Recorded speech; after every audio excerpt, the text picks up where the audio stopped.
Ya itulah ironisnya Pak. Kalau mereka mempunyai pandemic treaty, itu aturan-aturan yang sudah ada, itu tidak dilihat lagi. Dan WHO sudah merestui. Pusing lah. Itu. Nah itu, ini memang anomali. Dunia sedang bergerak entah kemana saya nggak tahu. Tapi itu anomali. Saya sangat senang tuh dengan Pak Raka. Mudah-mudahan kita bisa ketemu lagi dalam forum yang lebih kecil untuk ayo apa kita yang bikin Pak? Ya Pak Raka ya. Siap, siap, Ibu. Terima kasih, Ibu. Terima kasih, Profesor Richard. Izin, Pak Kun? Ya, baik. Oh, Mudah-mudahan siap, siap. suara saya lebih bagus sekarang. Nah Siap. sekarang bagus. Mantap, mantap, Pak Ya, Kun. mohon izin. Ya. Lanjut, Eh, lanjut. jadi ini saya mengkaji dari berbagai artikel ya dan juga jurnal-jurnal ilmiah ya. Jadi bukti-bukti yang ada ya. Jadi misalnya contoh pelepasan nyamuk yang dilakukan khususnya oleh Bill Gates di Florida dan Texas ya. Eh, jadi memang di sana juga eh, keamanan itu belum bisa eh, memadai ya. Dan pada saat ini juga disebarkan di berbagai negara ya. Contoh dampak yang kelihatan itu di Sri Lanka ya.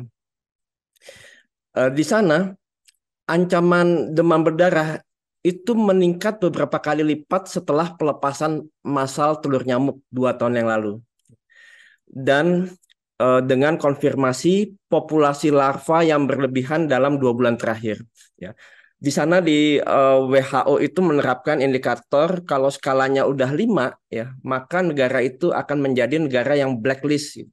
Ya. Artinya orang masuk dan orang keluar dari negara tersebut, ya, itu pengecekannya jauh lebih ketat lagi.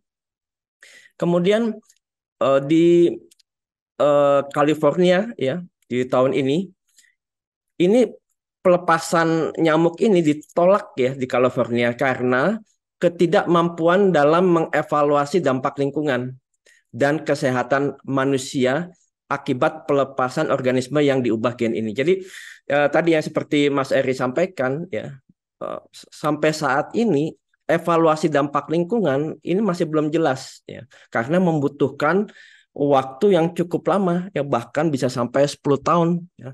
Karena ini kan penambahan atau pengurangan spesies nyamuk yang ada menimbulkan ketidakseimbangan ya.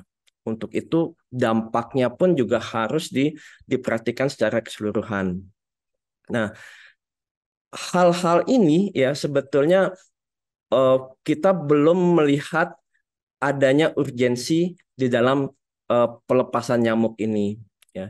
Karena kalau kita melihat bahwa eh, kematian yang terjadi karena DBD ini ya walaupun itu meningkat ya tetapi eh, negara kita kan kuat terhadap gotong royong. Kita misalnya kita lakukan secara preventif, got-got dibersihkan, kemudian eh, genangan-genangan air bersih dan lain-lain itu dibersihkan. Ya seharusnya ini bisa mengurangi. Tetapi dengan cara baru pelepasan telur nyamuk ini yang bisa menimbulkan berbagai masalah ini juga harus banyak diperhatikan.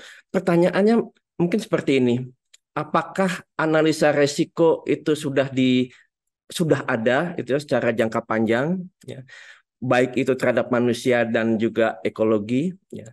Dan selain itu apakah masyarakat ya sebagai salah satu pemangku kepentingan sudah diajak dialog, apakah mereka juga sudah menerima eh, terkait dengan rencana pelepasan nyamuk ini ya. Tadi seperti disampaikan oleh pembicara sebelumnya di Singapura ya ada 4 hal yang mereka saat ini masih ya menunda untuk diterapkan di berbagai tempat di Singapura ya. Salah satunya adalah tadi kekhawatiran masyarakat akan populasi nyamuk yang meningkat. Kemudian yang kedua, dampak negatif terhadap ekologi. Dan yang ketiga, ini adalah pendanaan.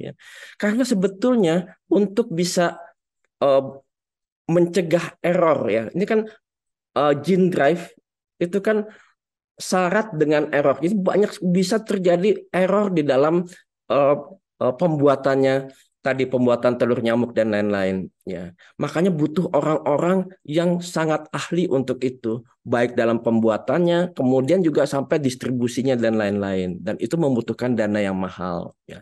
Sedangkan di Indonesia kita melihat ya banyak relawan-relawan yang tidak sepenuhnya memiliki keahlian di situ. Nah, ini juga ya karena kaitannya ini sudah dengan publik, dengan masyarakat langsung, maka ini bisa membawa suatu hal yang berdampak sangat besar bagi kemanusiaan dan juga bagi lingkungan. Ya, mungkin sementara ini dulu. Nanti saya akan masuk ke ya pembahasan diskusi. Terima kasih.